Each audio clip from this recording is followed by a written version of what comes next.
How does a great title with so many good ideas go so wrong?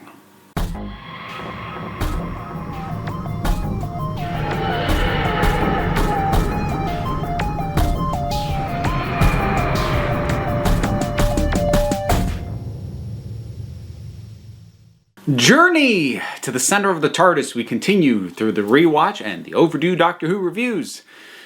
Oh boy, this one was frustrating. This was another one that I hadn't really rewatched in a long time, largely because I never felt the need to go back and rewatch it.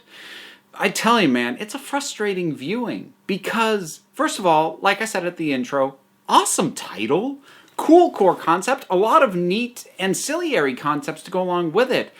And for about the first half, it's holding together okay, but then it just keeps going directions that do not work at all. It's always kind of funny when you're dealing with something, whether it's an episode of Doctor Who or an episode of anything or a movie, where it doesn't work and you have to try and figure out, is it the core concept that doesn't work? Is it the execution that doesn't work? Was it just a bad idea from the start, or did they screw it up? Here, it's kind of both. There are good ideas at the start, but they have to share space with bad ideas, and the good ideas are well executed, and the bad ideas maybe are executed decently, but they were bad ideas in the first place, so it doesn't matter. Okay, so this is the one where Clara and the Doctor get basically scooped up by this salvage team who then are hoping to salvage the TARDIS. Because the Doctor was trying to show Clara how to fly it, he had some of the systems turned off, including the shielding that would have protected them from that. But now the TARDIS is in a mess of a shape. Clara's lost somewhere inside. The Doctor has basically strong-armed the salvage team into trying to help him find her in this enormous, potentially infinite space, while at the same time, they very much just want to start stripping it for parts. So, honestly, core concept, really solid. Like, just the opportunity to see more of the interior of the TARDIS, that's cool in and of itself. The idea of having pretty much the whole, the vast majority of it set within that, and we don't know where it's going, and the nature of the engines and how the thing works, if it's breaking down, lots of weirdness can start happening. Things can start reshaping. It can start behaving defensively because the guys who want to break it down for scrap. Time starts leaking. Both the past and the future start bleeding in with what's going on. These are all really cool core concepts. So how do they screw all this up? Well, like I said, it takes until about halfway through for the cracks to start forming. And the first is with the monsters. So this has happened in a couple of instances of Doctor Who. I feel like off the top of my head, this might be the most egregious. There are some stories that don't need a monster.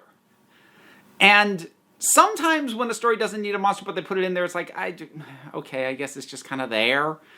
I think of things like, honestly, kind of the snowmen. The snowmen themselves weren't really needed, I guess, except that it kind of alerted the Doctor to start and Clara to start looking into things. But, something like that, the monsters don't add anything. Here, the monsters are an active distraction. There is no need for a creature in this story at all. And it's something that I wish Doctor Who would realize. It does not have to be a Monster of the Week show. It can be at times, and that's fine. And obviously they have a very good effects and costumes and props team to bring these things to life. But there is no reason for there to be creatures in this story at all. There are plenty of hazards as it is, and far more creative ones than just monster.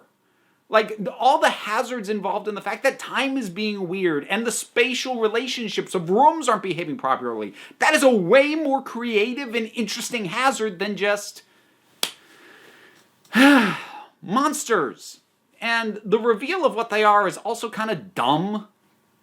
Like, I get it insofar as, like, sort of the radiation of stuff, like, burns them and, like, misshapes them or whatever.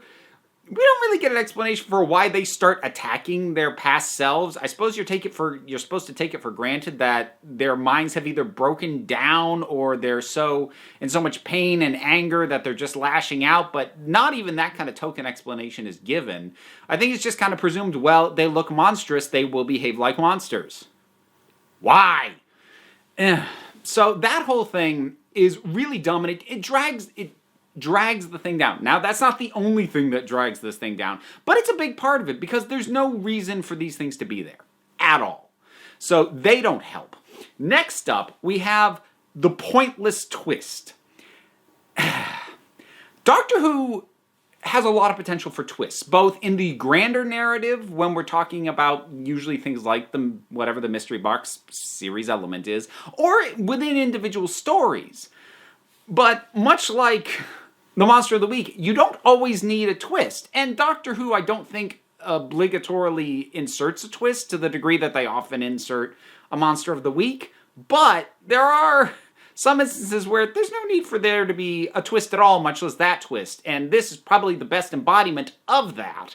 Because we have this, so the salvage team, it's these three guys, two brothers and an android, or at least what is claimed to be an android. And what we find out is that it's actually their youngest brother who had his mind wiped, and they reset him to think he was an android.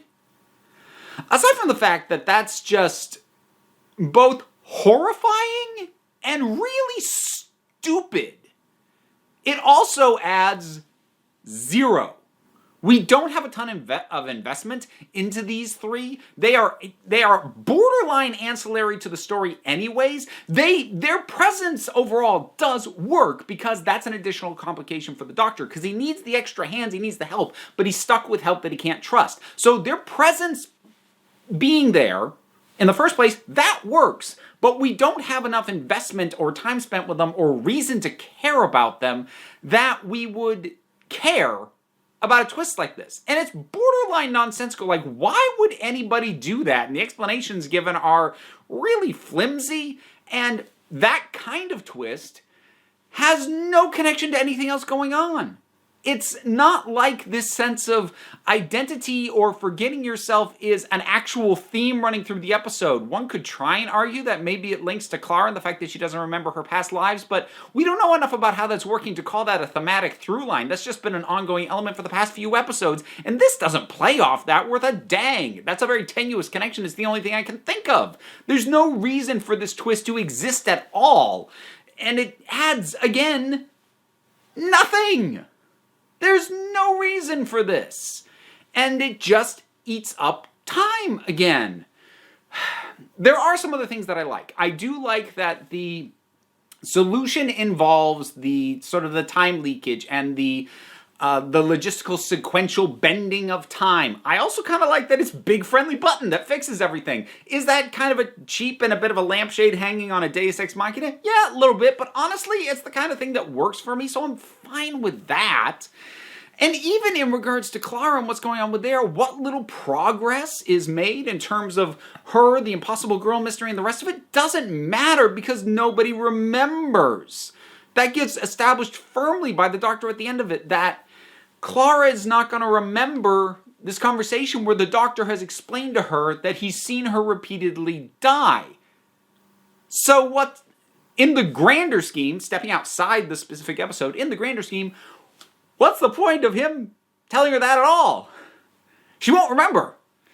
So it's a big reveal from him to her that will not affect her as a character yet. It won't affect her story yet because she's not going to remember.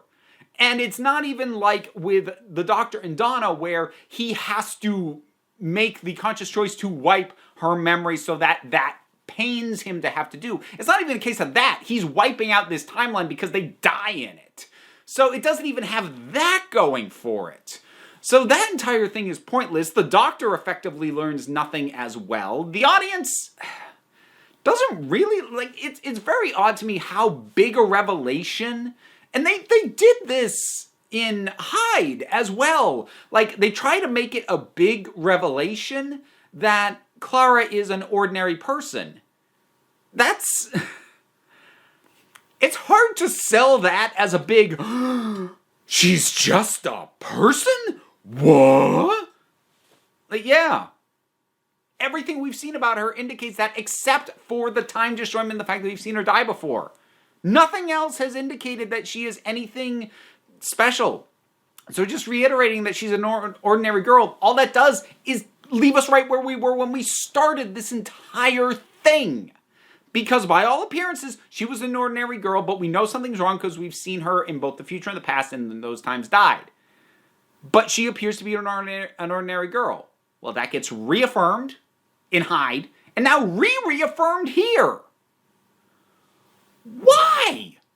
Establish it once, fine. I'll actually let it pass in Hyde to have somebody other than the Doctor who has established some degree of authority to be able to say, to some degree, what is going on with Clara.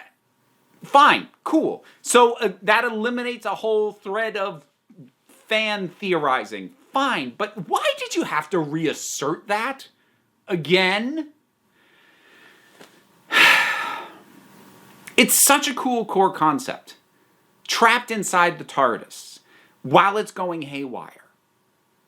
So much potential for that. And the setup is solid. So it's not even like just the core concept and then they ruined it. Because honestly, I can look at something even like Love and Monsters and get to the true original seed of that idea and go, that's an idea worth trying. But as soon as they had just the premise that they built around that core, it already started to fall apart. The initial premise, the setup of this is even still solid. It's not until the story actually starts moving on that it just falls apart. Oh, and also Clara finds this book on the Time War and finds something about the Doctor implied to be his name. But again, what was the point of that?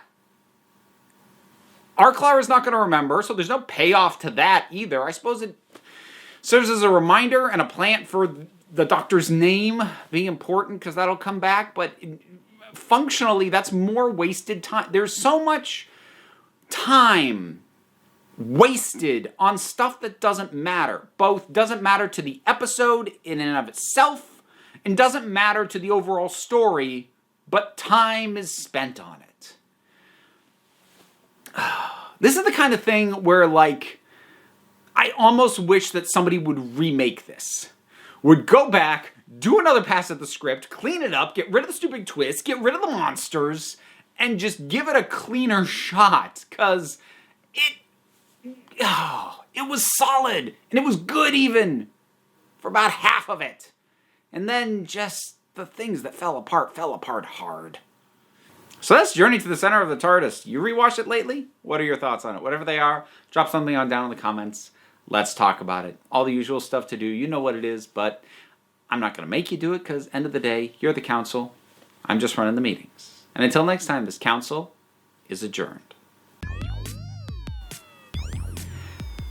Thank you very much for tuning in. If you enjoyed this, I would encourage you to like and subscribe and share, or maybe hit the bell, or also, if you're in a particularly generous mood, check on for a link on my Patreon at either the end of this video or down in the description. Give it a look. It's incredibly helpful, but, you know, no pressure or anything. See you next time.